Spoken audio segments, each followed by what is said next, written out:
औरतिया अपना पति से कहती है क्या कहती है? कि देखी ननद मरेली ताना अच्छा निकला के ना घर के खाना हाँ तहरा त बुझाता न राजा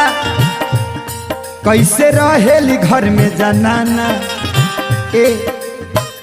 ततहु से शादी करके ततहु से शादी करके हम ता पछतात बानी हो कि तोह से शादी करके हम ता पछतात बानी हो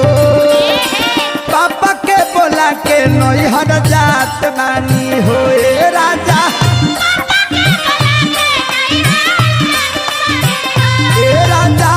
पापा के बोला के नैहर जात बानी हो ए